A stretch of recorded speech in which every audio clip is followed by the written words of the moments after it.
이사야서 16장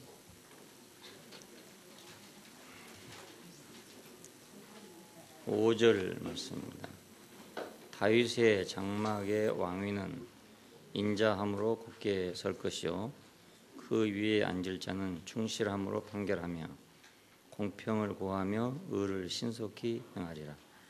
5절 말씀입니다.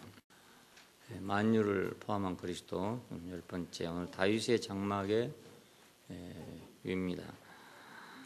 다윗의 통치라는 그런 뜻입니다. 다윗의 장막은 여기서의 장막은 이제 지금 우리나라 같으면 뭐 청와대, 미국 같으면 백악관 이런 식이죠. 옛날에는 그 장막이 이제 통치의 본산이었기 때문에 다윗의 장막하면 그건 통치의 본산을 의미합니다. 그리스도의 왕이고 대한 예표이고 원래 이제 우리 인간에게는 하나님의 동산의 통치가 있었죠. 하나님이 지으시고 사람은 그 동산을 지키고 다스리고 그래서 하나님과 사람이 사는 한 동산이라는 사회가 사람의 그 지키고 다스림에 의해서 살아 움직이도록 그렇게 되어 있는 것이죠. 이건 하나님의 통치의 하나 영원한 원형이라고 할 수 있습니다. 사람들은 지금 하늘에서 땅을 이렇게 통치한다 이렇게만 생각하잖아요. 그런데 하늘에서 땅을 바로 통치할 수는 없죠. 하늘의 통치란 말은 결국 동산의 통치입니다. 사람을 통치하는 거니까. 그러니까 하나님과 사람이 연합하는 한 사회 그리고 한 그 사회의 통치가 에덴이라는 동산으로 묘사가 됐어요. 강이 에덴에서 발원해서 동산을 적시고 강에 네 근원이 되었으며 그는 생명나무가 있고 금과 베델리엄과 호마노가 있었다. 이건 이제 하나의 그 통치를 의미합니다. 근원이 있고 그리고 흘러내림이 있고 거기서 만물이 소생함이 있고 그래서 거기서 건축이 있고 우리 성경 안에 있는 모든 그 진리의 원천이 이제 여기서 흘러나왔습니다. 그러니까 세상 통치하고는 전혀 다르죠. 생명의 통치니까 강이 발원해서 동산을 적신다. 동산을 적시니까 거기서 나무가 자란다. 나무가 자라니까 그걸 먹고 산다. 그러니까 세상 통치라는 개념하고는 개념이 전혀 다른 개념이죠. 어떤 은혜의 분배, 생명의 분배와 성장 이런 개념이죠. 통치라는 개념이. 근데 이제 인간 통치 시대로 넘어오면서 이것이 이제 폭력으로 바꿔진 것입니다. 가인과 아벨이 제사를 드리다가 싸움이 나가지고 가인이 아벨을 죽였다. 이것도 이제 사회적인 현상이죠. 두 사람의 일이니까. 그리고 이제 라멕에 와서 폭력적인 그런 정치가 이루어졌다는 걸 볼 수 있어요. 가인을 위해서는 7배일진데 라멕을 위해서는 77배다. 이런 말은 벌이 7배에서 77배란 말도 되고 보복이 7배에서 77배란 말도 됩니다. 가인 때에는 보복을 7배로 했다면 자기 때에는 77배를 보복하겠다. 이런 뜻 같습니다. 폭력이죠. 그리고 6장에 오면 이제 네피림 시대, 거인 시대가 오게 되는데 그 역시 그들이 폭력으로 땅을 폐괴하게 했다. 이렇게 말합니다.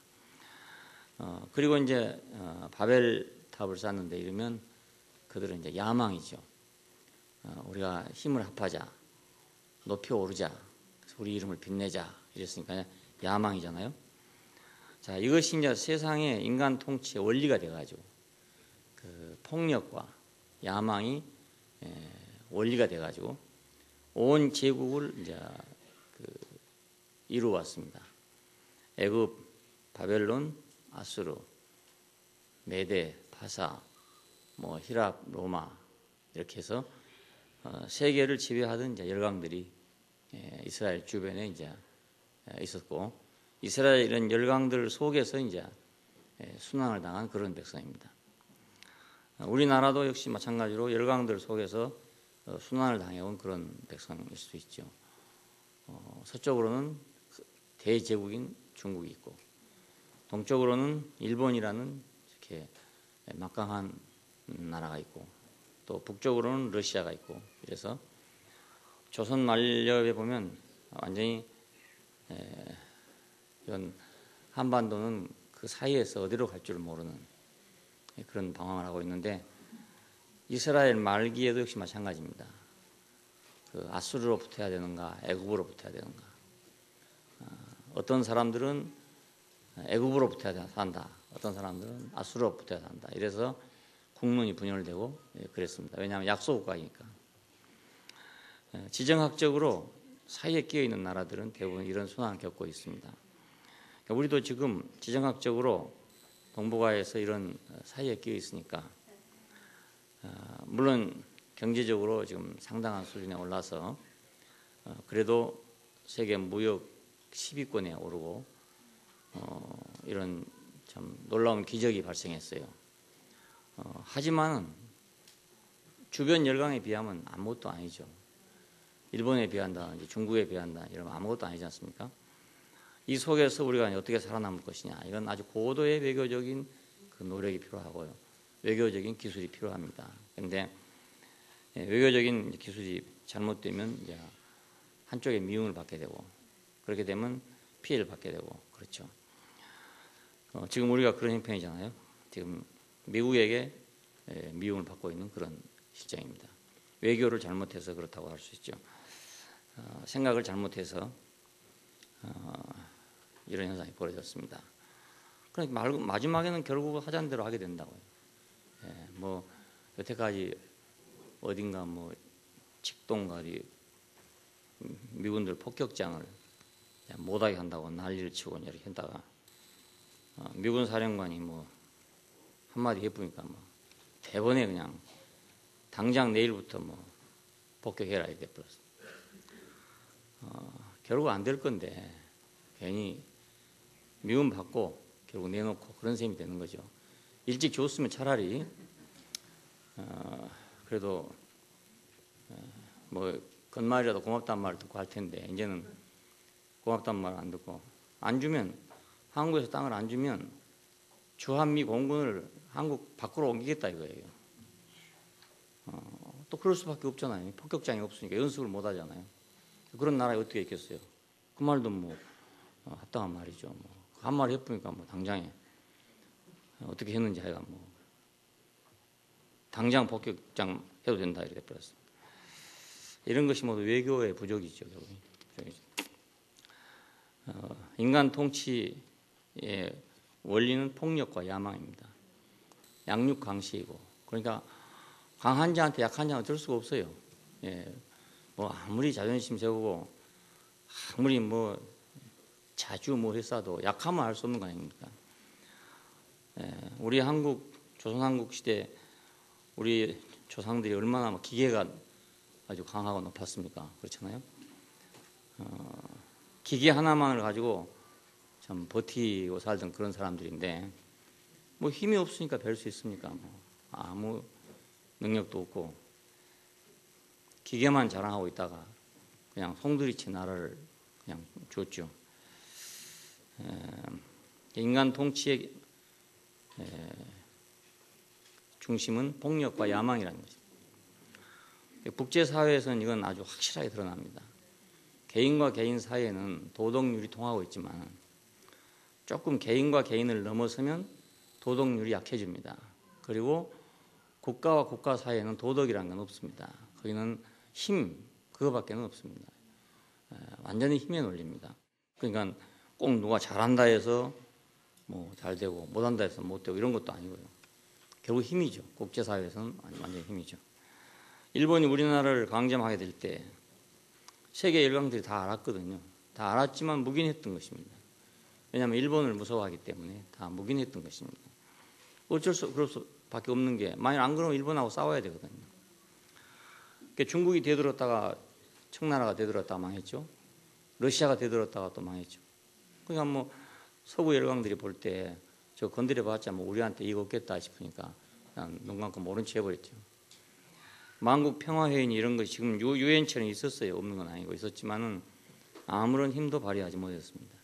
그러니까 세상의 원리는 자꾸 나가보면 커져보면 확대해보면 알잖아요. 처음 때는 모르지만 우리가 사진기가 좋고 나쁜 것이 어디 차이 나냐면 보통 우리가 찍는 데서는 거의 차이가 안 납니다. 똑딱 카메라 일회용으로 찍으나 라이카 카메라로 찍으나 별 차이가 없습니다. 근데 이걸 이제 크게 확대하면 완전히 달라져 버립니다. 크게 확대하면 그러니까 벽장만큼 크게 확대한다. 이럴 때는 이제 똑딱 카메라하고 이제 몇백만 원, 몇천만 원짜리 라이카 카메라하고는 천지 차이가 되는 거죠. 확대하면 그 본질이 다 드러나니까요. 그러니까 국제사회라는 건 우리 인간 사회의 확대판이잖아요. 극도로 확대해 놓고 보니까 폭력과 야망밖에 없단 말입니다. 이것이 인간 통치입니다. 창세기 3장에서부터 11장까지 오는 과정에서. 그러니까 자기한테 유익할 때는 뭐 도덕도 나오고 뭐도 다 나오는데 불리할 때는 이제 그런 거 다 소용없어져 버리고 말이죠. 그것이 인간 통치의 본질이라는 걸 안다면 사람과 사람 사이에 사실 그것이 들어있단 말입니다. 그 씨가 들어있어요. 단지 자기한테 그렇게 불리하지 않기 때문에 그것이 표현되지 않고 있다는 것뿐이지. 그 확대해 놓으면 다 그래 됩니다. 자기가 불리하면 다 그래 됩니다. 우리가 이것을 알아야 세상을 알 수 있죠. 세상의 원리가 이렇다는 것. 여기서 이제 우리가 다윗의 장막이란 말이 나왔을 때는 이스라엘이 이런 역사적인 그 지배하에 있다가 다윗의 통치가 처음 시작됐을 때 애굽에서 종살이 하다가 그러니까 애굽의 바로의 장막의 통치를 받다가 광야를 지나서 가나안 땅에 와가지고 세워진 것이 이제 다윗의 왕국이잖아요. 왜 이 왕국이 생겼는가? 그것은 우리도 왕이 없으니까 도저히 못 살겠다. 왕국이 없으니까 군사력이 없고 통치가 없기 때문에 주변 민족들한테 주변 나라들한테 도저히 못 견디겠다. 그러니 왕을 세우자. 이래서 요청한 것이 사무엘에게 왕을 세워달라고 요청한 것입니다. 현실적인 요청이었으니까 틀린 것이 아니었었죠. 그러나 사무엘은 처음에 반대했어요. 왜 반대했냐면 인간 통치가 생기게 되면 그건 당연히 폭력과 야망의 정치가 생기게 된다. 그래서 너희가 왕을 세우게 되면 그 왕이 너희 아들들은 잡아다가 군대를 만들 것이고 딸들은 잡아다가 모두 노비를 만들고 궁녀를 만들 것이다. 이렇게 말했어요. 그랬더니 백성들이 모두 하는 말이 그래도 좋으니까 왜냐하면 블레셋이 내일 침략에 들어오죠. 이렇게 하니까 우리도 왕이 있어가지고 그걸 막아야 되겠다 이겁니다. 그래서 사무엘은 할 수 없이 그걸 허락을 했습니다. 그런데 사울 왕이 이제 실패하기 때문에 다음에 세워진 왕이 이제 다윗 왕이잖아요. 그 다윗의 장막이 세워졌다. 다윗의 통치가 일어났을 때 이스라엘 사람들은 굉장한 위로와 격려와 희망을 갖게 됐습니다. 야, 우리도 이제 나라가 있다. 우리도 나라가 있다. 그래서 다윗의 장막이라는 말이 단순한 말이 아니고 이스라엘 백성들에게는 굉장히 중요한 의미를 갖고 있는 말이죠. 우리가 독립국가가 된다. 그러니까 우리가 해방 이후에 그 대한민국이라는 하나의 그 국권을 선포할 때 그때 당시의 감격이라는 것은 이루 말할 수가 없었어요. 지금 옛날 중앙청 앞에서 이승만 박사를 위시해가지고 그때 요인들이 모여가지고 대한민국 이제 건국을 선포했잖아요. 그건 일제 36년 동안 국권을 잃었던 우리 민족으로서는 그건 엄청난 그 기쁨이고 소망이고 위로고 그랬죠. 그동안에 받은 모든 압박에 대한 위로가 됐습니다. 그리고 앞날에 대한 희망을 가지게 됐고요. 이렇게 중요한 건데 지금 또 이제 뭐 2년 못자고 해가지고 그걸 뭐 잘했느니 못했느니 뭐 정통성이 있느니 없느니 이렇게 하고 있습니다. 그건 그거죠 사실은. 그렇잖아요. 그때의 간격을 생각해 보면 얼마나 그것은 우리 민족에게 큰 위로가 됐겠습니까. 그 일본 총독부가 있던 건물 바로 거기서 대한민국이 선포됐다. 누가 됐든 그냥 우리 대통령이 거기서 나왔다. 우리 국회가 세워졌다. 이거야말로 얼마나 우리한테 큰 위로가 됐겠습니까. 역사란 건 그 시점에서 해석해야 되지. 다음 시점에 가갖고 해석하면 전혀 틀린 것이 될 수도 있는 거죠. 그때는 그것이 너무나 우리한테 감격스러운 것이었어요. 그 태극기가 그 개양될 때 그때 기분을 생각해 보십시오. 그 압제를 받던 사람들이 자기 나라 국기가 올라간다 할 때 얼마나 그 큰 감격이었겠습니까? 그때의 감격을 잊어서는 안 되는 거죠. 우리 국민들은. 이스라엘 사람들의 중요한 점은 바로 그런 것을 아주 철저하게 지킨다는 거. 예를 들어 유월절 뭐 이런 것들을 철저하게 지킨다는 거. 이것이 그들의 민족을 지금까지 이렇게 지탱해온 이유라고 할 수도 있습니다. 원인이라고 할 수도 있습니다. 우리는 그걸 금방 잊어먹어 버리고 그냥 광복절마저도 뭐 별로 의미가 별로 없이 막 이렇게 지금 지나가고 있는 그런 실정입니다. 다윗의 통치, 그래서 인자함으로 세워지고, 인자함으로 세워지고, 그래 거기서 하나님의 위로를 받기 때문에 다윗의 장막은 인자함으로 세워졌다 이거. 하나님이 세워줬다 이런 뜻이 되고, 이제는 그렇게 포악한 군주들의 지배를 받지 않아도 되겠다 이런 말이죠. 외국에 가서 압제를 받았던 사람들이니까 포악한 군주의 지배하에서 벗어났다. 인자함으로 세워졌다. 조선 총독부 그건 대단한 것입니다. 우리나라를 지배하기 위해서 세워진 거 아니겠어요? 그러니까 그 밑에서 한국 사람은 정말 완전히 식민지 백성으로서 그런 수모와 고통을 당하면서 살아왔었죠. 그런데 우리가 새로운 정부가 수립됐다. 이것은 정말 하나님을 믿는 백성들 같으면 하나님의 인자하심이 여기 내려왔다 이렇게 말했을 거란 말입니다. 인자함으로 세워지고 충실함으로 판결하며 이 말은 성실하고 진실하게 그런 뜻입니다. 그러니까 조선 총독부 시절은 우리가 생각해 보면 어디까지나 일본 식민지 하에서의 판결이니까 일본에 유익하도록 판결했을 거 아닙니까?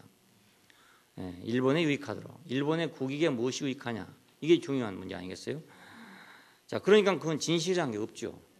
일본의 유익을 위한 것이냐. 아까 말한 대로 국제사회 문제니까.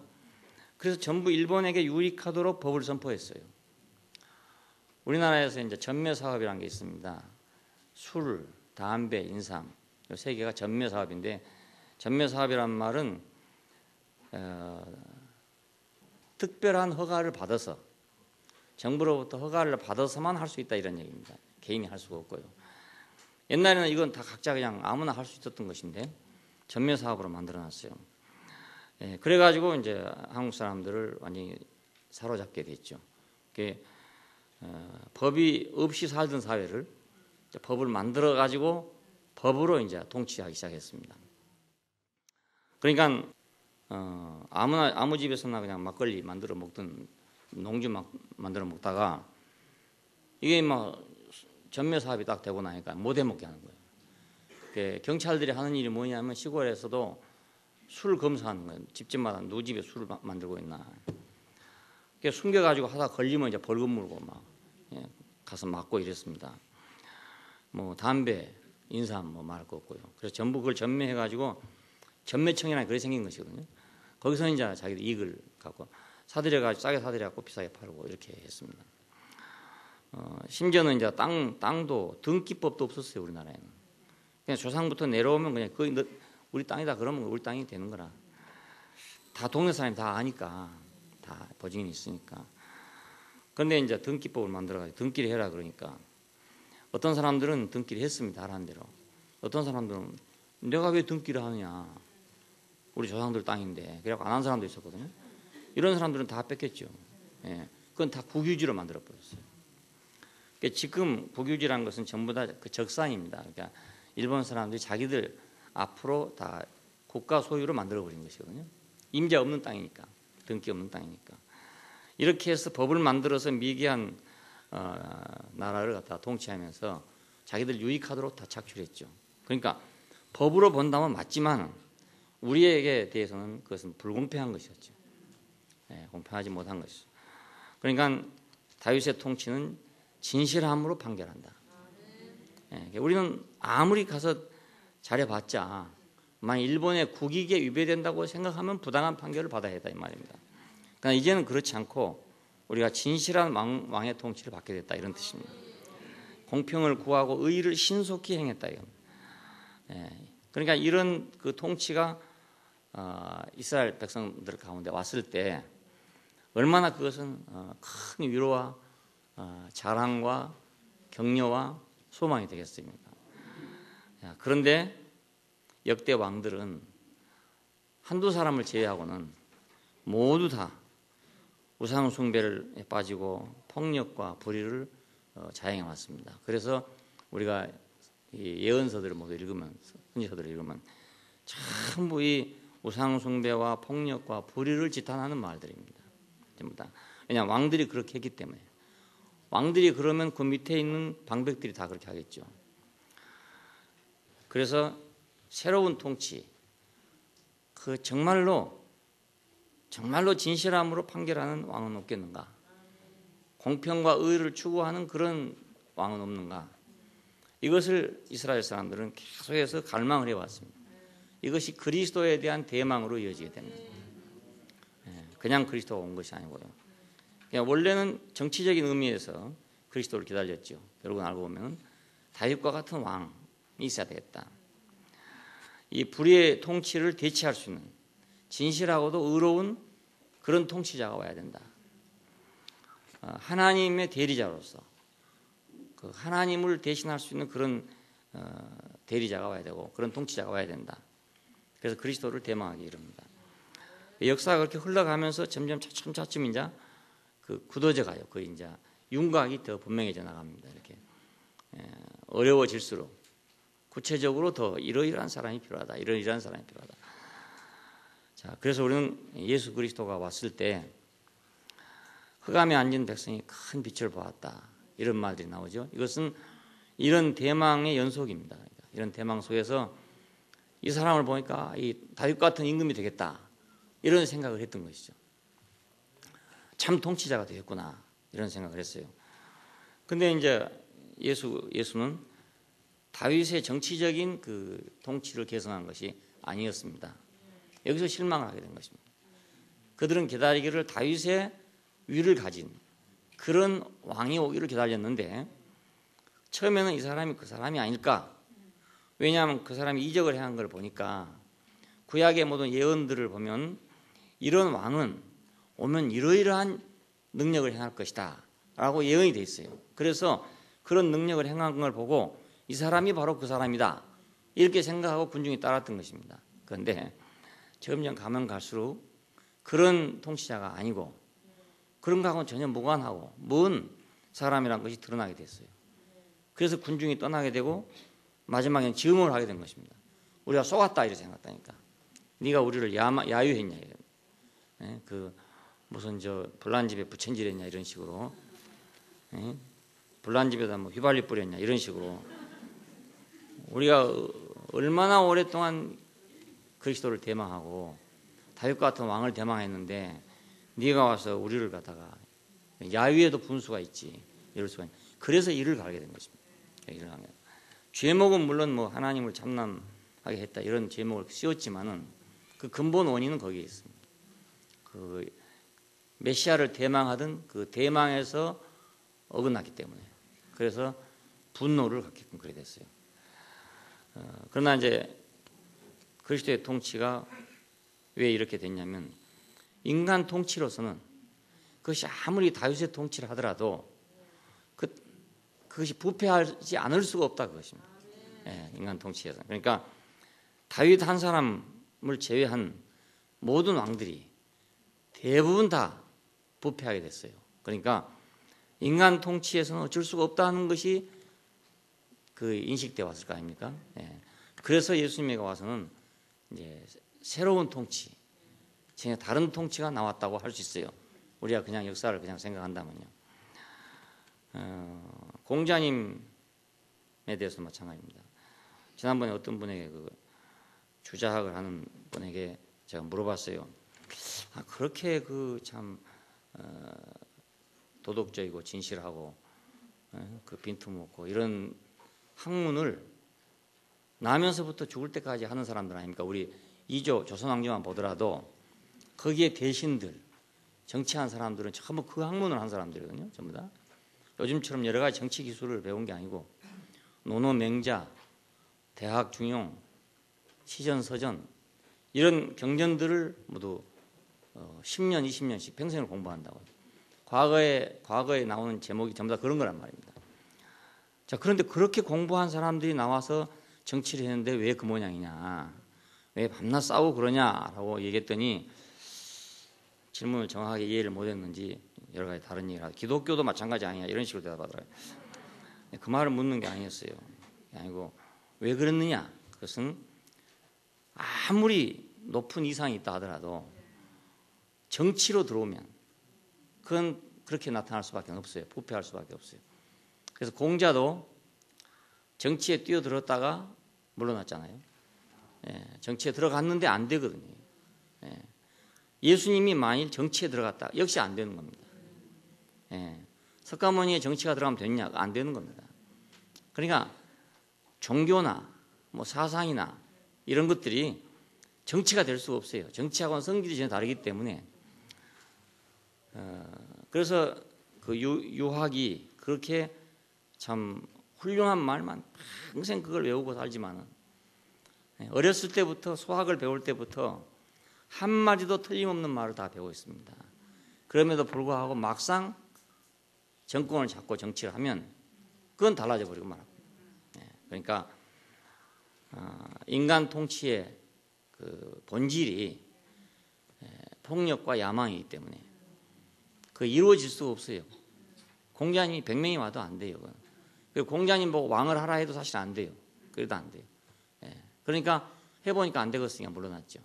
자기가 스스로. 그분은 이제 아는 분이니까 안 되겠구나 하고 물러난 거 아니겠습니까? 그런데 이제 야망에 차 있는 사람들은 이건 아니구나 하고 물러나는 게 아니고 거기서 이제 죽기 살기 힘을 쓰고 마는 거죠, 결국 이제. 우리나라에서 보면 좀 그래도 점잖은 분들은 정치에 뛰어들었다가 뒤로 후퇴한 경우가 많이 있습니다. 인천 김성수 씨 같은 분들은 처음에 우리 한국 건국을 할 때는 굉장한 역할을 했죠. 이승만 박사를 대통령으로 세운 데 있어서 절대적인 그 역할을 했던 사람입니다. 지금 민주당, 그래서 한민당의 총수였으니까. 그런데 막상 해보니까 안 되거든요. 그래서 그냥 제2선으로 물러나서 고려대학교만 육성하는 그런 사람이 됐어요. 대단히 점잖은 사람이죠. 그러니까. 싸우지 않으려고. 이 박사한테 몇 번 건의를 해봐도 안 되고 뭐 이래도 안 되니까 이건 도저히 안 되겠다 싶어서 후퇴를 했습니다. 결국 인간 통치로서는 한계가 있기 때문에 아까 말한 대로 개인끼리는 되는데, 개인 윤리는 되는데 사회 윤리에 오면은 안 된단 말입니다. 더군다나 국제 윤리에 오면은 그건 더군다나 안 되는 겁니다. 그러나 예수님께서 왜 이렇게 전혀 다른 왕이 됐는가? 전혀 다른 왕이 될 수밖에 없는가? 백성들은 전부 다윗과 같은 왕을 원하고 있는데 왜 예수는 전혀 다른 왕이 됐는가 하는 이유가 바로 여기 있습니다. 그리스도의 통치, 이것은 영원한 왕의 통치를 의미합니다. 그래서 마태복음에서는 아브라함과 다윗의 자손이다 그럽니다. 이스라엘 사람들이 그 다윗의 왕권을 기다리고 있기 때문에 그래서 다윗의 자손이라는 말이 나오고 있어요. 또 2장에서는 유대인의 왕으로 나시니가 어디 있습니까? 라고 동방에서 온 세 박사들이 묻잖아요. 유대인의 왕으로 나시니가 어디 있습니까? 누가복음에서는 조상 다윗의 위를 이어받을 자다 이런 예언을 받게 됩니다. 그리고 요한계시록에 보면 다윗의 뿌리요 자손이니 이런 말이 나오고 또 그 이름은 충신과 진실이다 이 말이 나옵니다. 이 말은 모두 다 어디에 근거하고 있냐면 다윗의 여기 있는 말씀대로 장막의 왕위는 인자함으로 굳게 설 것이요 그 위에 앉을 자는 충실함으로 판결하며 공평을 구하며 의를 신속히 행할 것이다 하는 이런 예언과 갈망에 따라서 나온 그런 말입니다. 예수는 충신과 진실이다. 자, 여기서 이제 우리는 그리스도의 장막을 생각할 수 있습니다. 예수님은 뭐 이제 왕궁을 갖고 있지 않았죠. 왕궁을 갖고 있지 않았는데 말씀이 육신이 되어 우리 가운데 장막을 치심에 이런 말이 나옵니다. 우리 가운데 장막을 치심에 이것은 우리 가운데 통치자가 됐다 이런 뜻이 돼요. 우리 가운데 장막을 치심에 우리 가운데다가 백악관을 만들었다 이런 뜻이 됩니다. 예수의 백악관, 예수의 청와대가 왔다 이런 뜻이나 마찬가지. 말씀이 육신이 되어 우리 가운데 장막을 치심에 우리가 보니 독생자의 영광이고 은혜와 진리가 충만하더라. 그러니까 그 왕과 왕위를 보니까 독생자의 영광이고 은혜와 진리가 충만한 장막이더라 그겁니다. 다윗의 장막이 그랬죠. 충실로 판결하고 공평과 의가 시행되는 곳이다. 인자함이 있는 곳이다.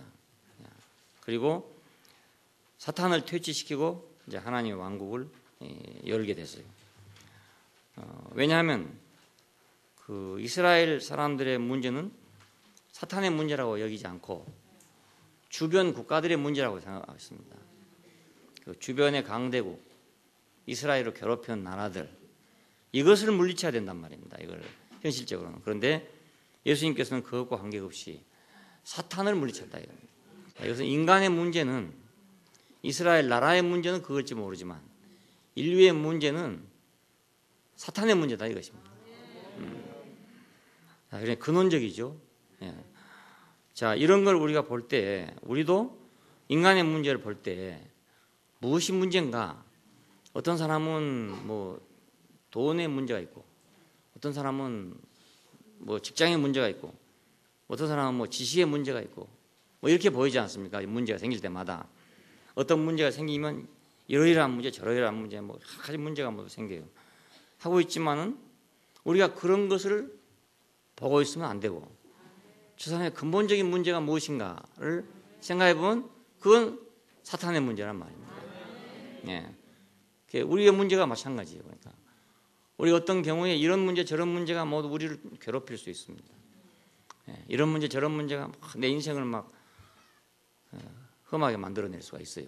그런데 그걸 해결한다고 해결되는 거냐? 그렇지 않고 인간의 근원적인 문제는 사탄과의 문제다.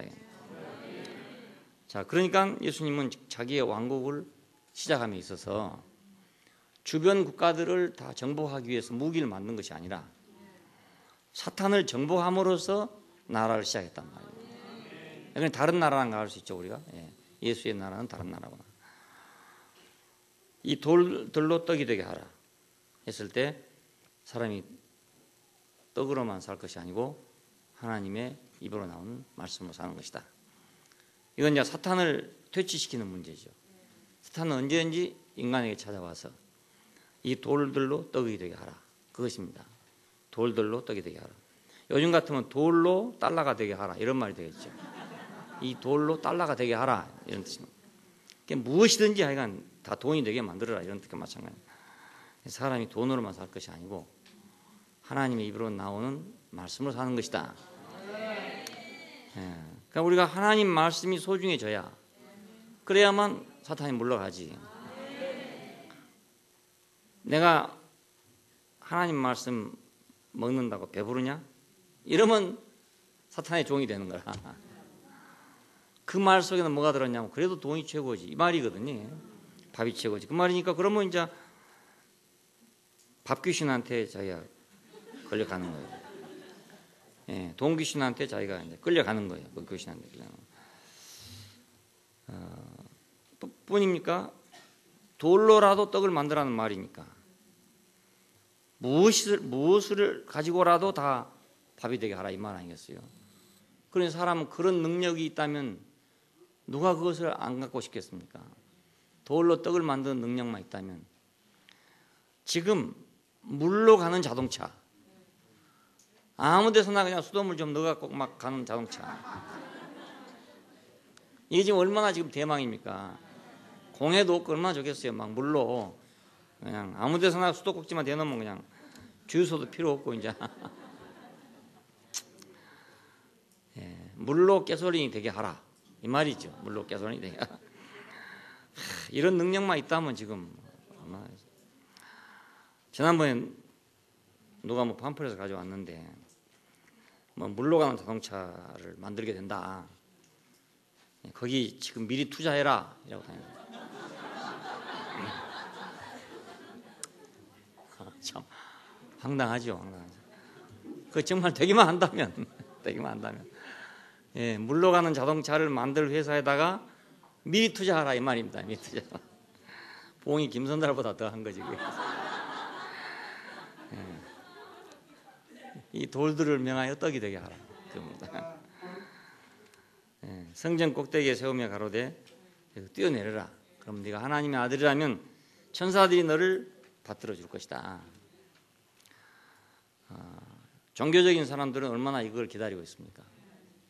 내가 기도해서 하나님의 능력이 내한테 와가지고 성전 꼭대기에 뛰어내릴지라도 박살을 나지 않고 천사들이 사뿐하게 받아주는, 이것을 얼마나 많은 종교가 기다리고 있습니까? 그런데 예수님께서는 주 하나님을 시험치 말라 했느니라. 내가 거기서 그걸 기다리고 있으면 사탄에게 내가 노예가 되는 거예요. 예, 종교 귀신한테 내가 잡혀간다고. 종교 귀신한테. 아까는 돈 귀신한테 잡혀가고, 얘는 종교 귀신한테 잡혀가는 거예요. 그래 많은 인류가 지금 종교 귀신한테 사로잡혀 있어요. 기도를 하면 공중으로 떠서 올라갈 것이다. 이런 생각. 예, 이런 게 종교 귀신 아닙니까? 예, 전혀 있을 수 없는 일을 지금 기다리고 있는 사람들이 종교적인 그런 대망들입니다. 어느 날 갑자기 막 확 지구가 변동해가지고 완전히 다른 지구가 될 것이다 하든지 말이죠. 하늘이 막 완전 다른 하늘로 바꿔질 것이라든지, 이런 게 종교 귀신한테 속은 거죠. 예, 그리고 어느 날 공중으로 붕 떠서 올라가 휴거를 할 것이다. 이런 게 전부 종교 귀신한테 속은 거거든요. 그러니까 이런 것을 기다리면 종교 귀신한테 홀리게 마련입니다. 예. 주 하나님은 시험치 말라 했느니라. 사람은 사람입니다. 높은 데서 떨어지면 깨지게 마련입니다. 당연히. 하나님이 안 떨어지도록 만들어 놓은 게 아니고 높은 데 떨어지면 깨지도록 만들어 놨어요. 그러니까 높은 데서 자기가 안 떨어져야죠. 왜 높은 데 떨어지면서 안 깨지기를 기다리겠습니까? 그게 허황한 생각이잖아요. 천하만국의 영광을 보이며 가로되 내게 절하라. 그리하면 이 모든 걸 내게 주리라. 이것은 내게 넘겨준 것이므로 내가 원하는 자들에게 주노라 그럽니다. 그럼 천하만국의 영광은 지금 하나님이 가지고 있는 것으로 착각하고 있는 기독교인들이 너무나 많아요. 천하만국의 영광은 절대로 하나님이 갖고 있지 않고 사탄이 가지고 있습니다. 이것은 내게 넘겨준 것이므로 내가 원하는 자들에게 준다 그럽니다. 그러니까 하나님 보고 천하만국의 영광을 주십시오라고 아무리 기도해도 소용없습니다. 소용없고, 만일에 그렇게 기도해서 천하만국의 영광을 가졌다면 그건 분명히 사탄이 준 것입니다. 그러면 그 사람을 보면 아는 것이 그 사람은 하나님에게 메인바 되냐? 그렇지 않고 사탄에게 딱 메인바가 됩니다. 예, 올무에 딱 걸리게 마련입니다. 그 한 올무를 벗어나지 못합니다. 사람이 한번 자기가 세상의 영광의 올무에 딱 걸리면 거기서 벗어날 수가 없습니다. 그걸 보면 그 영광 귀신에게 걸렸다 그 말 아닙니까? 세상 귀신에게 걸렸다 이거예요. 올무에 딱 걸렸다 이거예요. 그래서 주 하나님께만 경배하라는 얘기예요.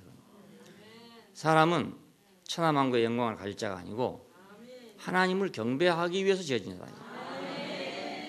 하나님만 경배하려고 하면 올무에 걸릴 필요가 없죠. 그래서 이 세 가지 시험을 통과하고 난 후에 예수님께서는 천국 헌법을 공포하게 됩니다. 네, 마태복음 4장에서 마귀하고의 전쟁을 끝내고 마태복음 5장부터 시작해서 7장까지 하나님 나라의 규율을, 하나님 나라의 헌법을 할 수 있어요. 그걸 공포하고 있는 겁니다. 비로소 전파하여 가라사대 그럽니다. 비로소 전파. 이 일이 끝난 다음에 비로소 전파하여 가라사대. 회개하라 천국이 가까웠느니라. 그러니까 오늘날 복음을 전하는 것이 이 문제가 해결되고 나서야 복음이 전파될 수 있습니다. 예, 이거 해결되지 않고 전파되는 복음이란 것은 뒤범벅이 돼가지고, 예, 겉으로 볼 때는 분명히 그 성경 말씀인데 그 속에는 인간 통치가 들어있단 말입니다. 그냥, 예, 사탄이 그냥 거기 살고 있으니까요. 어느 곳에서도 종교가 하고 있는 어떤 곳에도 사탄이 같이 참여하지 못할 것은 아무것도 없고 사탄이 이용하지 못할 것도 아무것도 없습니다. 다 이용할 수 있습니다. 기도도 이용할 수 있습니다. 선교도 이용할 수 있습니다. 모든 걸 다 이용할 수 있습니다. 예. 그래 그 속에 다 들어갈 수 있죠. 오직 사탄이 들어갈 수 없는 곳, 딱 한 곳밖에 그건 없습니다. 그것은 예수님이 지신 십자가 거기만 들어가지 못합니다. 이 세 가지 시험은 어디서 이긴 거냐? 바로 거기서 이긴 것입니다. 그러니까 그 십자가 거기서 이긴 것입니다. 사람이 떡으로만 살 것이 아니고 하나님 입으로 나오는 말씀으로 산다. 주 하나님을 시험치 말라 하였느니라. 주 하나님께 경배하였느니라. 이것은 십자가 안에서만 할 수 있는 말입니다. 내 운명이 거기 있다는 걸 알 때는 그 쉬운 일입니다. 아주 쉬운 일인데 그렇지 않을 때는 아주 어려운 일이잖아요. 너무너무 어려운 일이거든요. 모든 인간이 소망하는, 모든 인간이 갈망하는 일인데 어떻게 그걸 내가 물리치겠냐 그겁니다. 천하만국의 영광을 내가 어떻게 물리치겠습니까?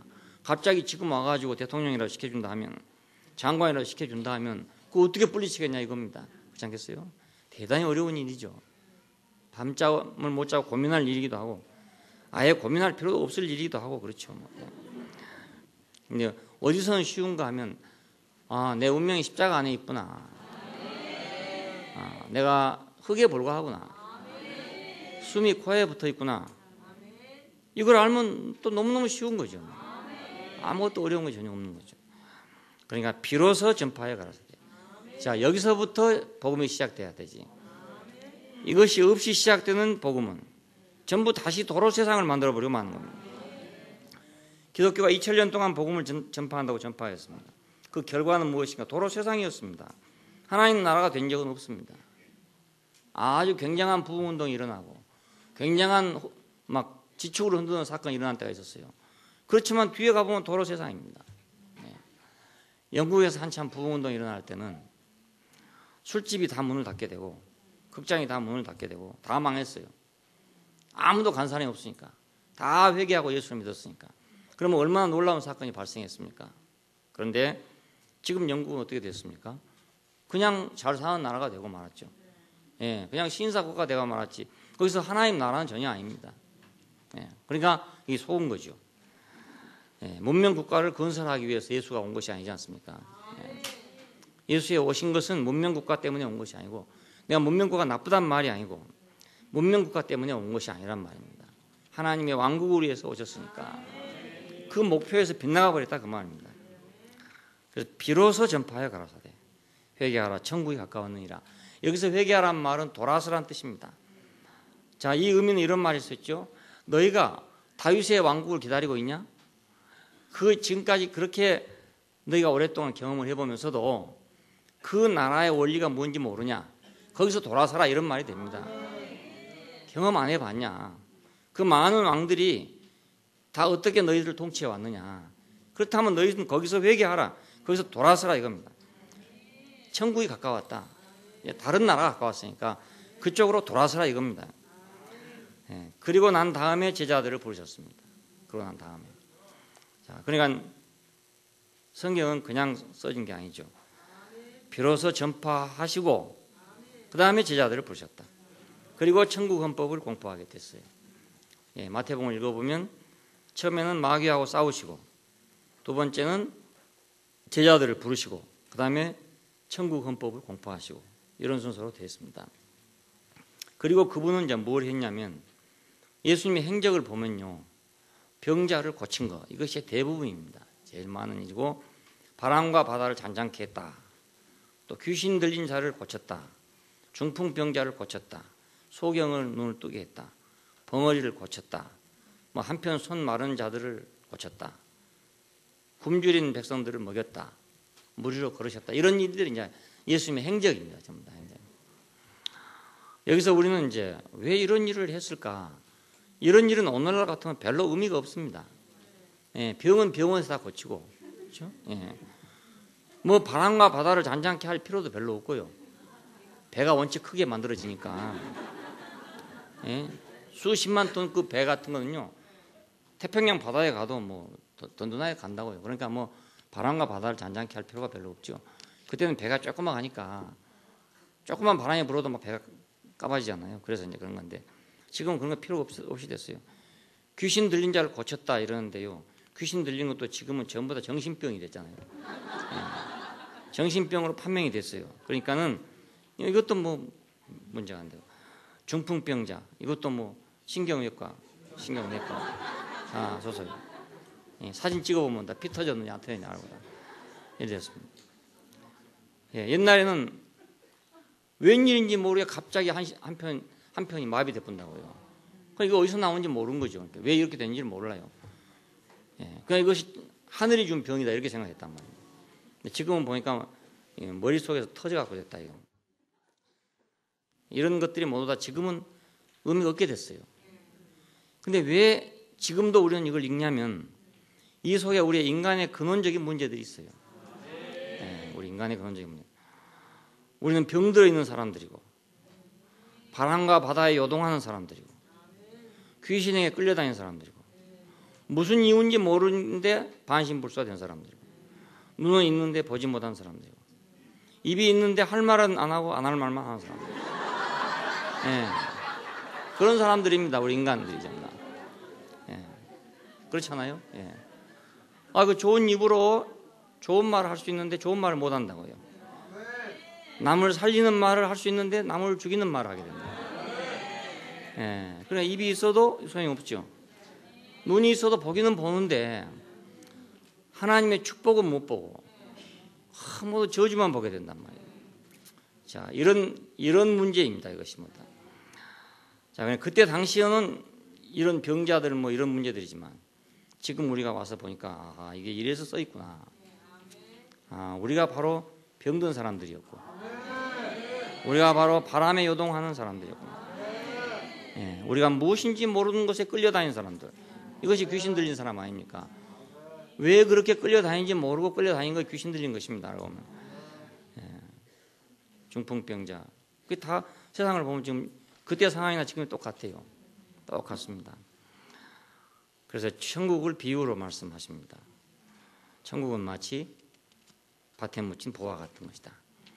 천국은 마치 진주장사 같은 것이다. 뭐 이런 식으로 천국을 비유로 말씀하시는데 왜 천국은 비유로밖에 말씀할 수 없는가 하면 천국은 어떤 성질을 얘기한 거기 때문에 비유로밖에 말할 수 없습니다. 천국은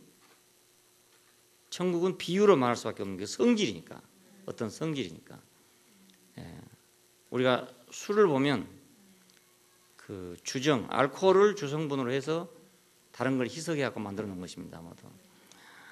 그 술 속에 주정, 알코올은 천국이고, 그 다음에 만들어 놓은 술은 하나님 나라고 그랬습니다. 천국과 하나님 나라의 차이는 천국은 알코올이고 하나님 나라는 술이고 그렇습니다. 그 술은 알코올에다가 이제 물도 섞고 향신료도 섞고 여러 가지 섞어 가지고 그래서 만들어 놓은 것이 술이잖아요. 천국이라는 성분을 가지고 만들어진 사회가 하나님 나라입니다. 천국이라는 성분을 가지고. 그래서 천국은 비유로 말씀하고 있는 겁니다. 천국은 밭에 묻힌 보화 같은 것이다. 소장농이 남의 밭을 가르다가 보화를 발견했다는 겁니다. 그래서 덮어두고 자기 모든 재산을 팔아가지고 그 밭을 샀다 이거예요. 천국은 마치 이런 것 같은 것이다 이겁니다. 우리는 여기서 이제 천국이라는 게 뭔가를 깨달아야 되는 거죠. 내가 모든 걸 팔만한 것이 뭔가, 모든 걸 팔만한 것이 뭔가, 내 전체를 문제노답으로 다 팔만한 가치가 있는 것이 뭔가가 아닙니까? 절대적 가치란 말입니다. 절대적 가치. 이 절대적 가치를 발견했기 때문에 자기는 모든 걸 팔아서 샀다 이겁니다. 그렇지만 누가 그것을 알아주겠습니까? 다른 사람들은 미쳤다고 안 하겠습니까? 좋은 논밭을 왜 파느냐 이렇게 생각했죠. 그래서 모두 식구들도 말리고 이웃 사람도 말리고 다 말리지 않겠어요? 그렇지만 자기는 봤으니까 그걸 살려니까 안 팔 수가 없단 말입니다. 그래서 이제 밭주인한테 가서 밭을 나에게 파십시오 하니까 팔고 싶은 마음이 별로 없는 사람이니까 비싸게 불렀을 거 아니겠어요, 당연히. 근데 덜컥 주고 산단 말입니다. 그러니까 그 밭주인은 생각하기를 야 이건 봉이구나 이렇게 생각했어요. 그렇지만 자기는 나는 봉이 아니고 나는 진짜로 나는 이익을 아는 사람이요. 나는 진짜로 가치를 아는 사람이요. 속으로 그랬을 거 아니겠어요. 나는 그 일을 생각할 때마다 생각하면 웃음이 나와요. 그 자기 식구나 주변 사람들이 전부 저 또라이다 이럴 때 그때 그 사람 속에 얼마나 미소가 흘렀겠는가. 그 밭주인이 돈을 비싸게 불러가지고 그냥 주니까 속으로 이건 봉이구나 할 때 그때 당신이 봉이요. 그랬을 거 아니냐 이겁니다. 그러니까 그걸 생각해 보면은 너무너무 재밌어요. 바로 그런 성분이 천국의 성분이라 그 말입니다. 그 절대적 가치를 발견한 기쁨. 그래서 모든 것을 버릴 수 있는 그 기쁨. 그게 바로 천국의 기쁨입니다. 굶주린 자들을 먹이셨다. 이런 다 마찬가지. 요즘에 뭐 굶주린 사람 별로 없잖아요. 양극화 했었지만 사실은 옛날에 비하면 양극화가 아니죠. 뭐 옛날에 보릿고개를 넘어가지 못해가지고 퉁퉁 부어갖고 다니는 사람들을 많이 봤거든요. 실제로 굶어 죽은 사람들도 많았었어요. 그때는. 그런 시대하고 지금 비교하면 뭐 굶어 죽은 사람은 없죠. 지금은. 굶주린 자들을 먹이시는 분. 그러니까 이것도 육신적으로 생각한다면 물질적으로 생각한다면 아무런 의미가 없죠. 물 위로 걸으셨다. 이런 것도 아무런 의미가 없어요. 근데 우리 인생은 바로 이런 자리에 있어요. 지금도 여전히 굶주린 자리에 있고요. 지금도 여전히 물에 빠는 자리에 있고요. 그러니까 이 속에 우리 인생 전체가 다 함축되어 있다고. 이런 일을 행하시고 그리고 영광의 왕으로서의 길을 걸어가야 됩니다. 그런데 오늘날도 사람들은 지금 예수 전파한다는 사람들이 병자 고치는 게 제일 많고, 그죠? 귀신 몰아낸다는 사람들이 많고, 다른 이적을 행하려고 노력하는 사람들이 굉장히 많아요. 그 이적들은 지금 별로 필요가 없습니다. 그 인생 문제를 해결하지 못합니다. 그 문제들은 세상도 다 해결해 줍니다. 그러니까 이것이 복음의 문제가 아니란 말입니다. 복음의 문제는 인생이 어디서 불행해졌는가, 그리고 어디 가서 어떻게 해서 내 그 행복을 찾는 것인가 이거지. 성경에 이렇게 기록됐다 해가지고 그대로 하는 게 그 복음이 아니단 말입니다. 그 시대에는 그것도 복음일 수 있었지만은 지금은 이런 건 복음이라고 할 수가 없어요. 예수님께서는 이제 이런 일을 행하시고 영광의 왕으로서의 길을 걸어갑니다. 맨 먼저 베드로는 주는 그리스도시요 살아계신 하나님의 아들이십니다 라고 고백하게 됩니다. 이것은 이제 중요한 기점이었습니다. 그 사람을 보고 그리스도시요 살아계신 하나님의 아들이십니다 하는 고백을 한다는 것은 이건 한 역사를 바꾸는 중요한 말입니다. 하나님의 아들이다. 하나님의 아들이란 말이 그냥 우리가 지금 기독교인들이 말하는 우리는 하나님 자녀다 이런 의미가 아니고요. 하나님의 아들이란 말은 하나님이란 뜻입니다. 사람의 아들은 사람, 하나님 아들은 하나님, 개의 아들은 개, 소의 아들은 소 아닙니까? 그러니까 여기서 하나님 아들이란 말은 법률적인 그런 말이 아니고 이건 생명에 관계된 말이니까 하나님 아들이란 말은 하나님이란 말입니다. 이 놀라운 고백을 하게 됐어요. 그래서 그때부터 비로소 예수님께서는 죽으심과 부활에 대해서 얘기하게 됐습니다. 그 전까지는 말씀하지 않았어요. 이 말을 듣고 난 후에야 자기가 장로들과 서기관들에게 죽임바 되고 제3일에 부활해야 될 것이다 하는 말씀을 하고 있습니다. 죽은 자 가운데 살아나야 될 것을 말씀하셨습니다. 그리고 난 후에 산에 올라가서 영광스러운 모습으로 변형되셨다. 이 변형된 자리에서 제자들은 모세와 엘리야와 예수가 함께 있는 걸 보고 초막셋을 짓고 우리가 여기서 같이 거하십시다 라고 했습니다. 그랬더니 이는 내 사랑하는 아들이요 내 기뻐하는 자니 너희는 저의 말을 들으라더라 하는 음성을 들었다 합니다. 이 말은 예수가 유일하다는 것을 의미합니다. 모세와 엘리야와 같이 있는 게 아니고 유일하다 그걸 의미합니다. 유일하다. 자, 그래서 점점 이 한 사람에 대한 모습이 이제 이렇게 압축돼서 들어가기 시작합니다. 그런 후에 그분은 들어가 성전을 정결케 했습니다. 그래서 사람들이 모두 성전을 사모하는 열심이 있을 것이라고 예언했는데 아마 이 사람이 그 사람인가 보다 이렇게 생각이 됐죠. 자, 그런데 유대 종교는 이 사람을 법정에 넘겨서 공회에서 재판을 하게 됐고 빌라도의 손을 빌어서 십자가에 못 박게 됐습니다. 그런 후에 그는 다시 살아나서 우리 생명의 주가 되었습니다. 이것이 그가 영광의 왕으로 가는 길이었습니다. 어떻게 죽어가지고 왕이 될 수 있는가? 십자가에 죽은 사람이 어떻게 왕이 될 수 있는가? 이 문제입니다. 자, 이제 십자가에 죽으신 분이 왕이 됐다. 참 왕이 됐다. 이것이 이제 사도행전 이후에 예수에 대한 증거입니다. 예수에 대한 증거입니다. 그는 죽으시고 살아나신 후에 육신은 없어졌는데 그 영 안에서의 통치가 일어났습니다. 요한복음 14장에서 그는 이렇게 말씀했습니다. 떠난다는 얘기 자꾸 하니까 제자들이 불안해졌어요. 어디로 가는가? 우리만 있으면 어떻게 될 것인가? 불안해졌죠. 그래서 내가 또 다른 보혜사를 아버지께 구하겠다. 그가 오면 너희와 영원토록 함께 있게 할 것이다. 그러니까 내가 육신으로는 너희와 영원히 같이 있지 못하지만 또 다른 보혜사로, 또 다른 형태의 나로 너희와 영원히 함께 있을 것이다. 그 말입니다. 또 다른 나, 또 다른 예수, 또 다른 형태의 예수죠. 그러니까 보혜사란 말은 이 보혜사는 카운셀러, 위로자 이런 뜻입니다. 그러니까 제자들이 예수님 옆에 있을 때는 항상 힘이 됐단 말이에요. 그분이 있으니까 힘이 됐는데 떠나버리면 어떻게 될 것인가 그랬더니 또 다른 보혜사를 내가 너에게 주겠다 이렇게 말씀했어요. 그리고 그는 진리의 영이다.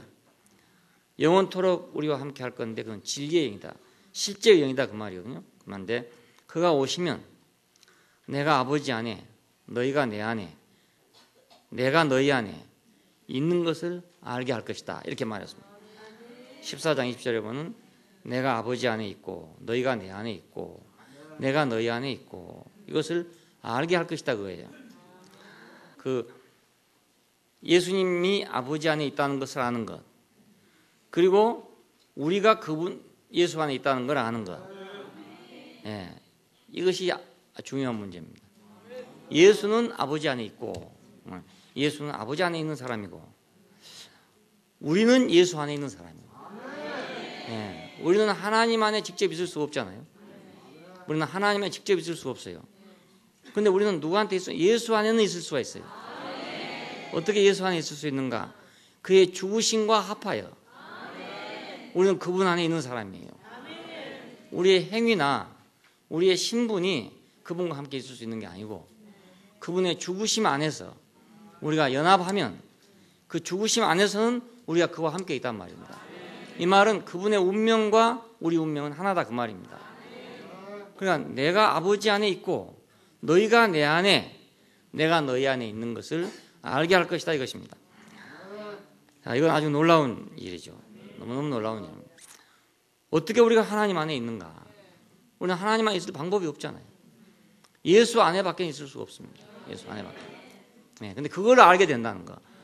어떻게 내가 그러니까 오늘날 기독교인들이 문제되는 것이 예수 안에 있기가 어려운 그게 문제입니다.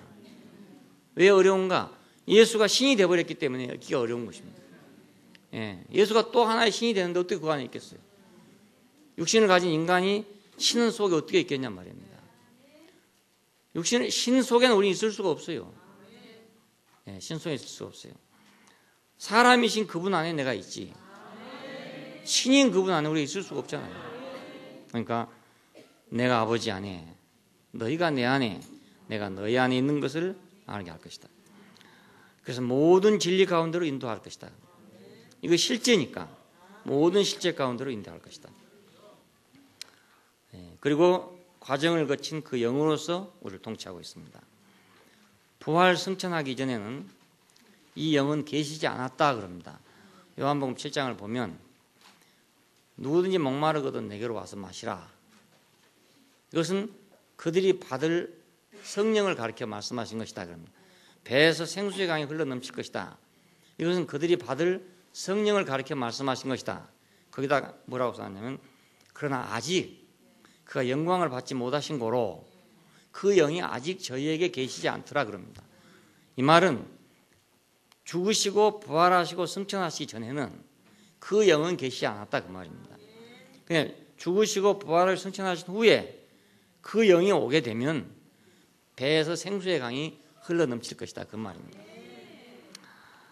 자, 성령은 그 영으로 바꿔집니다. 그러니까 구약에서 하나님의 영은 신약에 오면 성령으로, 성령은 다시 그 영으로 바꿔집니다. 이것은 하나님의 영이 과정을 거쳐서 성육신과 죽으심과 부활과 승천의 과정을 거쳤다는 뜻입니다. 그 영이 됐으니까. 자, 그 영이 오면 그 말입니다. 그 영이 오면 생수의 강이 흘러넘칠 것이다. 택하신 사도들에게 성령으로 명하셨다. 사도행전 1장에 보면 그렇잖아요. 이 성령은 바로 그 영을 말합니다. 부활하신 후의 영이니까. 그래서 너희가 성령이 임하시면 온 땅에 그리스도의 증인이 될 것이다. 사마리아와 땅까지 이르러 내 증인이 될 것이다. 그 영이 임하면 우리는 그의 증인이 된다 그 말이에요. 그러니까 우리는 그의 성육신과 죽으심과 부활과 승천 안에 함께 동승해서 운명적으로 동승해서 우리가 한 운명을 타고 그것이 우리 안에 오면 그 말입니다. 그것이 우리 안에 오면. 자, 그분의 그 영이 우리 안에 오면 그 말. 그분의 영 안에 우리가 있게 되면 성육신도 우리가 생각하면 처녀가 잉태했다 뭐 이러니까 그냥 어려운 걸 생각하잖아요. 예. 그러니까 우리는 다 처녀가 잉태한 게 아니고 아주머니가 잉태해서 낳았으니까. 예? 그 이해하기 대단히 어려워요. 예. 우리도 다 여자가 잉태해 낳은 사람 아님들입니다. 예, 여자가 잉태해서. 여자가 잉태해서 낳은 것이 바로 사람입니다. 그게 바로 인생입니다. 그 인생. 여자 없이 낳은 건 인생이 아니에요. 예, 아닙니다. 혹시 남자 없이 낳은 것은 인생이 있을 수 있어도 여자 없이 낳은 것은 인생이 아니에요. 그러니까. 예, 그래서 예수의 아버지는 없는 걸로 되어 있지만 어머니는 있는 걸로 되어 있잖아요. 그렇죠? 사람들의 아는 대로는 요셉의 아들이지만 이 말은 실상은 요셉이 그 아버지가 아니다는 뜻이거든요. 누가복음에 사람들의 아는 대로는 요셉의 아들이지만 이 말은 실제로는 마리아의 아들이라는 뜻입니다. 여자의 아들이라는 뜻이에요. 창세기 3장 15절에 여자의 후손이 내 머리를 상할 것이고 하는 바로 그 여자의 후손입니다. 예, 너무 어렵게 생각하면 안 됩니다. 예, 그러니까 그 분의 성육신 안에 우리의 운명이 있고 그분의 죽으심 안에 우리의 운명이 있고 그렇다면 그분의 다시 살으심 안에도 우리의 운명이 있는 거예요. 예, 그 안에 우리가 있게 되면 우리는 그분의 증인이 되는 겁니다. 예, 그 안에 있게 되면 성령이 너에게 임하시면 사마리아 땅까지 이르러서 너희는 나의 증인이 될 것이다. 자, 이것이 하나님의 통치가 그 영의 통치로 이행해 왔음을 의미합니다. 예, 구약 시대에서 하나님의 통치 시대죠. 그것이 예수 그리스도의 인생을 지나가서 우리에게는 그 영의 통치 시대가 왔어요. 이제는 하나님 우리를 통치할 때 그 영으로 통치한다 그 말입니다. 그 영으로 통치합니다. 그러니까 이것은 통치라는 건 언제든지 백성과 왕의 교감이 있어야 되거든요. 왕 혼자 통치를 어떻게 합니까? 백성이 그것이 호흡이 맞아야 통치가 되죠. 근데 그것이 이제 구약에서는 굉장히 어려웠습니다. 하나님과 사람이 떨어져 있기 때문에 그 통치가 전달되는 게 굉장히 어렵습니다. 그래서 시행착오가 일어났죠. 자, 그런데 그 영 안에서의 통치는 시행착오가 있을 수 없는 것이 뭐냐면 예수 그리스도를 통해서 과정을 거친 그 속에 우리도 포함돼서 다시 말하면 우리와 그분이 서로 믹서가 돼갖고 사는 삶입니다. 예, 그러니까 구약하고는 아주 다르죠. 구약은 하나님은 하늘에 계시고 사람은 땅에 있으면서 이루어진 통치입니다. 근데 이번 그 영의 통치는 하나님이 과정을 거쳐서 우리 영이 돼서 통치한 통치이기 때문에 이건 훨씬 가까운 통치잖아요. 내 속에서 일어난 통치니까요. 세 번째는 이것이 더 깊이 들어가면 생명 되신 주로서의 통치입니다. 그러니까 외부적 통치라고 할 수 없죠. 외부적 통치를 할 수 없고 내부적 통치인데 이 내부적 통치는 생명의 변화를 통한 통치입니다. 예, 생명의 변화를 통한. 가장 완전한 통치는 생명의 변화입니다. 그렇게 되면 그보다 더 완전한 통치는 없어요. 통치자와 피치자 사이에 거리가 멀수록 그 통치는 불완전합니다. 그렇죠? 가까우면 가까울수록 그 통치는 더 완전하죠. 한 생명이 된다면 그 통치는 완전하잖아요. 네, 완전. 그러니까 계를 짓게 하려고 한다. 계를 짓게 하려고 한다. 하늘에 계신 하나님이 땅에 있는 계에게 짓게 하려고 한다. 그건 어려운 일이잖아요. 그런데 계 되게 해버리면 하늘에 계신 하나님이 짓으라고 안 해도 아주 적당한 시기에 다 그걸 타이밍을 맞춰서 짓는단 말입니다. 네, 그렇잖아요. 개가 저절로 딱 시계처럼 자기가 알아서 딱 짓어요. 하나님이 짓어라 이렇게 안 해도요. 하늘에서 짓어라 하고 명령해서 땅까지 내려오려면 얼마나 시간이 많이 걸리겠습니까? 그걸 응답해서 하늘까지 올리려면 또 얼마나 시간이 많이 걸렸어요. 그런데 개가 돼버리면 개를 만들어버리면 그 말입니다. 개 안에 짓을 수 있는 생명이 돼버리면 그때는 바로 즉시 아니겠습니까? 즉시. 네, 즉시 짓어버린단 말입니다. 이것이 완전한 통치죠. 그러니까. 네. 왕과 백성이 한 생명이 돼버린다면 명령할 필요가 없잖아요. 똑같은 마음이 되니까. 자, 사장과 사원들이 똑같은 마음이 된다. 그러면 사장이 명령할 필요가 전혀 없죠. 다 같은 마음으로 하는데요. 그러니까 정말로 이상적인 회사를 한다면 모든 사원이 사장과 똑같은 사람이 되는 거. 그것이 가장 이상적인 통치 방식이죠. 가장 이상적인 통치 방식. 그래서 회사를 그렇게 한번 경험해 봤으면 그러잖아요. 사장이 마음을 비워야지 그러려니까요. 그 사원들이 다 주주가 되는 거라. 다 주주가. 전부 다 같은 주주가 되는 거라. 그래가지고 회사를 경영한다면 다 자기 회사니까. 사장이 하라고 안 해도 열심히 일할 거 아닙니까? 물론 그것도 문제가 있겠지만은 그래도 훨씬 낫겠죠. 그냥 월급 주는 것보다 훨씬 낫겠죠. 우리나라 말에 이제 난리를 시키면 9시 5분에 와가지고 5시 5분 전에 나가버립니다. 난리를 시키면. 그런데 웃개돌이를 시키면 웃개도 일본 말인데 뭐고 돈 내기를 준다 이 말입니다. 돈 내줘. 그러면 8시에 와가지고 6시에 가라 해도 안 가요. 아직도 해가 남았는데 왜 가라 합니까? 자기 거니까. 그러니까 자기 것 되면 아주 쉽죠. 아주 쉽죠. 예, 통치자의 마음과 피치자의 마음이 한 마음이 되면 아주 쉽잖아요. 생명 되신 주란 말이 그런 뜻입니다. 그분이 우리의 생명이 됐다. 고린도전서 15장에 보면은 첫사람 아담은 사한 혼이 되었다는 것 같이 마지막 사람 아담은 생명 주는 영이 됐다 그럽니다. 생명 주는 영이 됐다.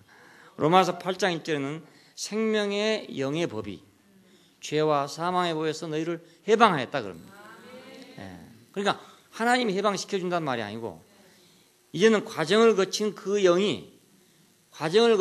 안에 우리가 들어가서 그분과 함께 되고 보니까 생명의 영의 법이 우리 안에 있어서 그 영의 법이 우리를 죄와 사망의 법으로부터 해방시키더라 그 말입니다.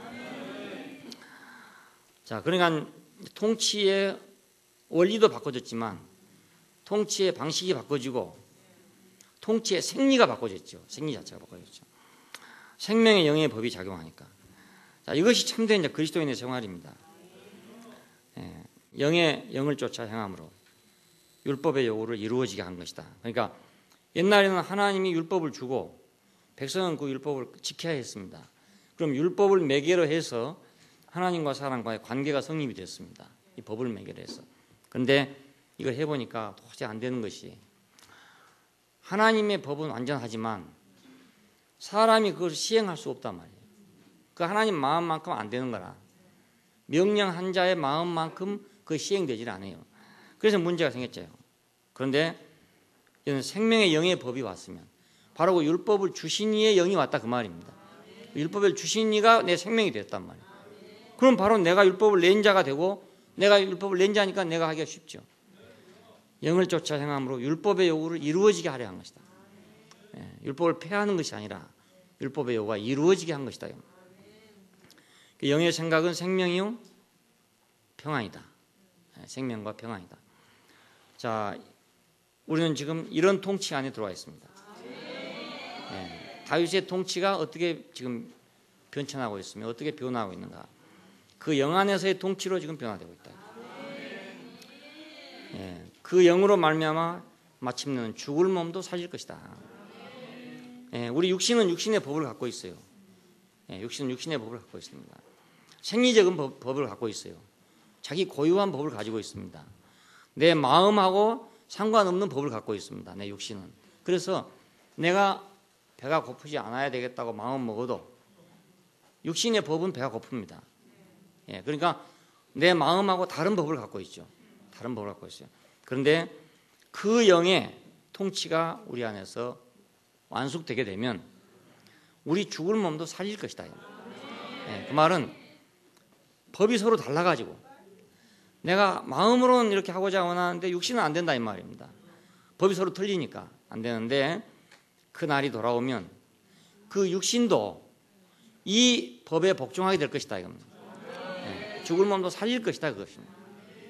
한 법 안으로 들어오게 될 것이다. 실제적으로 오늘 우리 안에서 살아보면 그 누림을 맛볼 수 있는 것인데 그럼 우리가 전에는 이것이 대단히 잘 안 맞아가지고 서로 안 맞아가지고 그 서로 갈등을 느꼈는데 차차차차 이것이 갈등 국면에서 화해 국면으로 화해 국면에서 일치 국면으로 이렇게 늘 바꿔지는 걸 보게 될 것입니다. 죽을 몸도 살릴 것이다. 그럼 결국 우리 몸도 그 영이 원하는 대로 그 영이 필요한 대로 우리가 움직일 것이다 이것입니다. 이것이 피조물에 고대하는 바입니다. 만물이 고대하는 바, 만물이 고대하는 바, 피조물이 고대하는 바. 우리의 몸의 구속입니다. 우리 몸의 구속을 기다린다. 로마서 8장 11절에 보니까 자 이것이 바로 하나님의 후사가 되게 하는 길입니다. 이렇게 될 때 우리는 완전히 하나님을 상속한다 그 말입니다. 하나님을 상속해서 내가 하나님의 후사가 된다. 예수님이 바로 그랬었습니다. 그러니까 만유의 후사로 세우시고 히브리서 1장에 보면 그를 만유의 후사로 세우시고 우리는 예수님 한 분을 볼 때는 저 사람이 바로 하나님의 후사구나. 저 사람의 모든 것은 전부 다 하나님을 나타내기 위해서 일체 하나로 움직이고 있구나. 이걸 우리가 볼 수 있잖아요. 바로 그와 같이 우리가 될 것이다. 그래서 우리를 맏아들의 형상을 본받게 한다 이럽니다. 맏아들이신 그분의 형상을 본받게 될 것이다. 이건 막연한 생각이 아니고 지금 우리가 맛보고 있는 것입니다. 아직 완전하진 않지만은 우리가 맛을 보고 있단 말입니다. 술이 되는 과정에 보면 아직 술이 완전히 안 됐어도 술 맛이 나요. 납니다. 그건 먹어도 취합니다. 좀 배탈이 나서 그렇지. 완전하게 고음 사가야 되는데 좀 덜 사으면 그거 먹으면 좀 배탈이 나죠. 그래서 역시 알코올 성분이 있기 때문에 그거 먹어도 취합니다. 그러니까 오늘 우리는 지금 아직 완전한 건 아니라 할지라도 우리는 그걸 사실은 맛보고 있는 것입니다. 몸의 구속을 기다리지만 또 몸의 구속을 맛보고 있어요. 하나님의 후사가 돼야 하지만 또 우리는 지금 후사를 맛보고 있어요. 그리고 이제 마지막 통치 방식은 장막으로서의 통치입니다. 이것은 우리 영 안에서 일어나는 문제를 얘기했습니다. 사람의 영 안에서 일어나는 문제를. 근데 이거 장막으로서 통치는 교회입니다. 교회 생활입니다. 자, 이스라엘 집을 가리켜서 하나님의 집이라고 합니다. 하나님의 집. 이 말은 하나님의 장막의 통치가 이스라엘 집에 임하는 걸 의미합니다. 그리고 이스라엘 집을 통해서 하나님의 장막은 세워졌습니다. 이스라엘 집 없이 하나님의 장막은 이 땅에 없었어요. 이스라엘 집이 세워진 후에 하나님의 장막이 세워졌습니다. 다윗의 장막이 세워지고 난 후에 성전이 세워졌습니다. 이건 모두 그 백성이 있어야만 왕이 된다는 뜻이에요. 백성이 없으면 왕이 될 수 없잖아요. 자, 그러니까 이 장막, 이 통치는 최종적인 통치인데 오늘 하나님의 장막은 어딘가 하면 교회입니다. 오늘의 하나님의 장막은. 구약에서 하나님의 장막은 이스라엘이고 그 속에 있는 성막이고 그랬죠. 근데 오늘 하나님의 장막은 교회입니다. 이 교회는 왕국으로 가는 길이에요. 천년 왕국으로 가는 길인데 이 천년 왕국으로 간다는 의미는 뭐냐면 사탄과 짐승과 거짓 선지자를 불못에 던지는 걸 의미합니다. 지금 인류를 혼란에 빠뜨리고 타락에 빠뜨리고 이렇게 모순에 빠뜨리고 죄에 빠뜨린 원인자들이 있는데 그것은 사탄의 3위인 사탄과 짐승과 거짓 선지자란 말입니다. 근원은 사탄이죠. 근원은 사탄인데 그 사탄이 성육신해서 하나는 짐승이 되고 하나는 거짓 선지자가 됐습니다. 짐승이 됐다는 말은 정치적인 것을 의미하고 있고요. 거짓 선지자가 됐다는 건 종교적인 걸 의미합니다. 그러니까 사탄을 우두머리로 한 정치와 종교가 있다 그 말입니다. 그 세상을 지배하고 있어요. 이게 사탄의 3위라고 합니다. 3위. 이것이 불못에 던지고 난 후에 그 다음에 천년왕국의 길이 열리지 않아요? 임봉한 후에 임봉하고 무적행에 임봉한 후에 천년왕국이 열리게 되고 그 후에 천년이 찬 후에 끄집어내 가지고 다시 백보자의 심판을 해서 영원한 불못에 던지고 난 후에 어린 양 그리스도의 통치가 이루어지게 됩니다. 이렇게 묘사되어 있어요. 이것은 교회 안에 있는 얘기를 합니다. 교회로서의 통치. 그러니까 사탄과 짐승과 거짓 선지자가 불못에 던져진 것은 전적으로 교회와 관계됩니다. 예수님께서 십자가에 죽으셨을 때 이것들은 전부 상처를 받았어요. 치명적인 상처를 받았어요. 하지만 완전히 죽은 건 아닙니다. 사탄은 뱀은 여자의 후손에 그 발꿈치를 물게 될 것이고 여자의 후손은 뱀의 머리를 상할 것이다 그랬잖아요. 여자의 후손이신 그리스도는 뱀의 머리를 상했어요. 그러니까 치명적인 지금 상처를 입혔습니다. 그렇지만 아직 죽은 게 아니란 말입니다. 이걸 누가 처리할 것이냐? 이건 교회의 처리입니다. 교회의 몫입니다. 교회의 몫입니다. 교회가 없이는 이건 처리가 되지 않습니다. 그래서 사탄과 짐승과 거짓 선지자가 잡히고 난 후에 무적행에 들어간 후에 왕국이 이루어지고 승리자의 왕국이 이루어지고 승리자의 왕국 다음에 백보자의 심판이 있고 백보자의 심판에서 불못에 들어간 후에 어린 양의 혼인잔치와 어린 양의 통치가 이루어지게 됩니다. 자, 이것은 교회의 몫이죠. 교회의 몫. 그러니까 오늘 하나님은 이 장막으로서 우리를 통치하고 있습니다. 장막 안에서 장막으로서 우리를 통치하고 있습니다. 이것이 결국 어디로 가냐? 새 예루살렘으로 가는 거죠. 새 예루살렘. 자, 새 예루살렘을 가리켜 말할 때 하나님의 장막이 사람들과 함께 있음에 그러잖아요. 하나님의 장막이 사람들과 함께 있음에 이제는 부시는 백악관에 있고 미국 사람들은 워싱턴에 살고 이런 게 아니라 백성과 부시가 다 백악관에 산다 그 말입니다. 우리는 지금 한 사람은 청와대에 살고 있고 자, 모든 백성들은 다 지금 그냥 땅에 살고 있습니다. 그런데 새 예루살렘은 뭘 의미하냐면 다 청와대에 산다 이런 뜻입니다. 그 말은 청와대가 얼마나 커서 그리 다 들어가겠습니까? 온 땅이 다 청와대에 된다 이 말이죠. 하나님의 장막이 사람들과 함께 있음에 사람과 하나님이 한 마음이 될 것이고 몸도 하나가 될 것이다 이겁니다.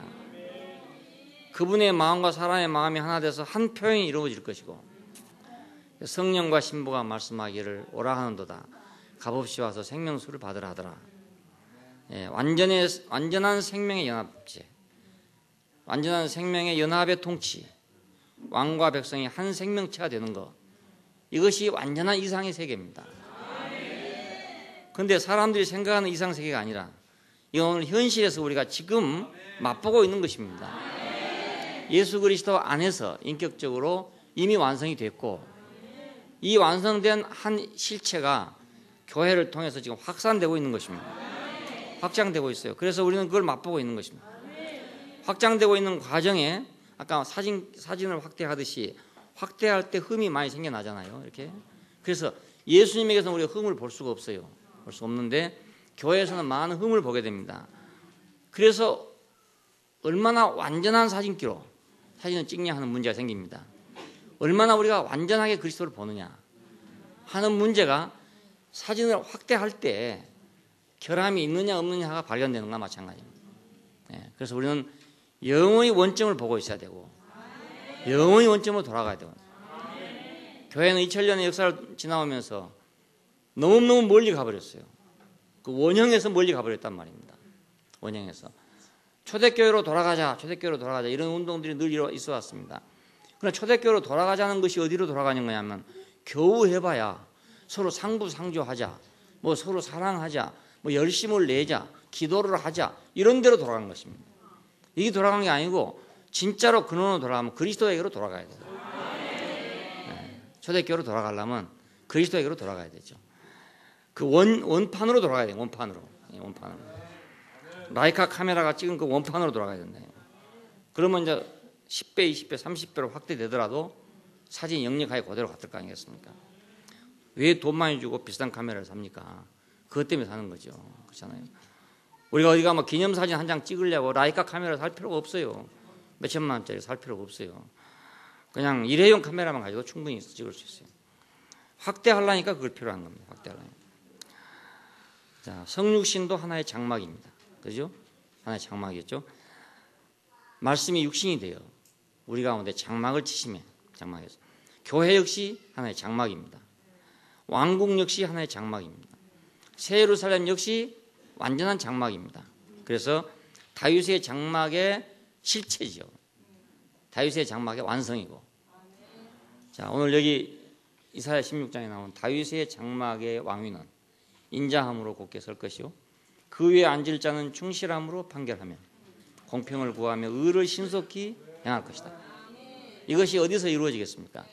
이것이 오늘 교회에서 이루어지게 되어 있단 말이에요. 이것이 우리의 소망입니다. 기도하십시다. 감사하신 아버지 하나님, 우리가 미처 보지도 못하고 듣지도 못하고 마음으로 생각지도 못했던 일을 하나님께서 벌써 수천 년 전에 다 예정하시고 그것을 기초를 세우시고 씨를 뿌리시고 아들을 낳으시고 그래서 오늘 우리를 통해서 이것이 성장하게 하시고 맛보게 하시고 소망을 갖게 하여 주신 것을 감사합니다. 다윗의 왕위, 이 한 사람의 왕위를 통해서 장차올 영원한 왕위를 우리에게 계시해 주시고 오늘 우리가 그것을 지금 맛보도록 미리 맛보도록 은혜를 허락하여 주셨음을 감사합니다. 우리는 영원한 장막의 통치, 하나님의 장막의 통치를 우리가 대망하고 그 영원한 통치가 올 때까지 우리는 주님을 향하여 갈 것이고 이 영원한 통치가 완성되는 날까지 우리는 주님을 향해서 찬양할 것입니다. 주께서 우리를 통해서 이 통치를 완성하시기를 원하고 당신은 우리 하나님이 되고 우리는 당신의 백성이 돼서 당신은 우리의 신랑이 되고 우리는 당신의 아내가 돼서 그 영과 신부로서 한 말을 하도록 한 입으로 한 말을 하도록 주께서 이 신성한 작정을 신성한 계획을 세워주셨음을 감사합니다. 당신의 뜻은 당신의 능력에 의해서 분명하게 이루어지게 될 것입니다. 주님의 뜻이 하늘에서 이루어진 것처럼 땅에서도 이루어지기를 우리가 간구합니다. 우리가 주님의 신성한 목적에 우리가 적극적으로 참여하기를 원합니다. 주 예수님 이름으로 기도합니다. 아멘.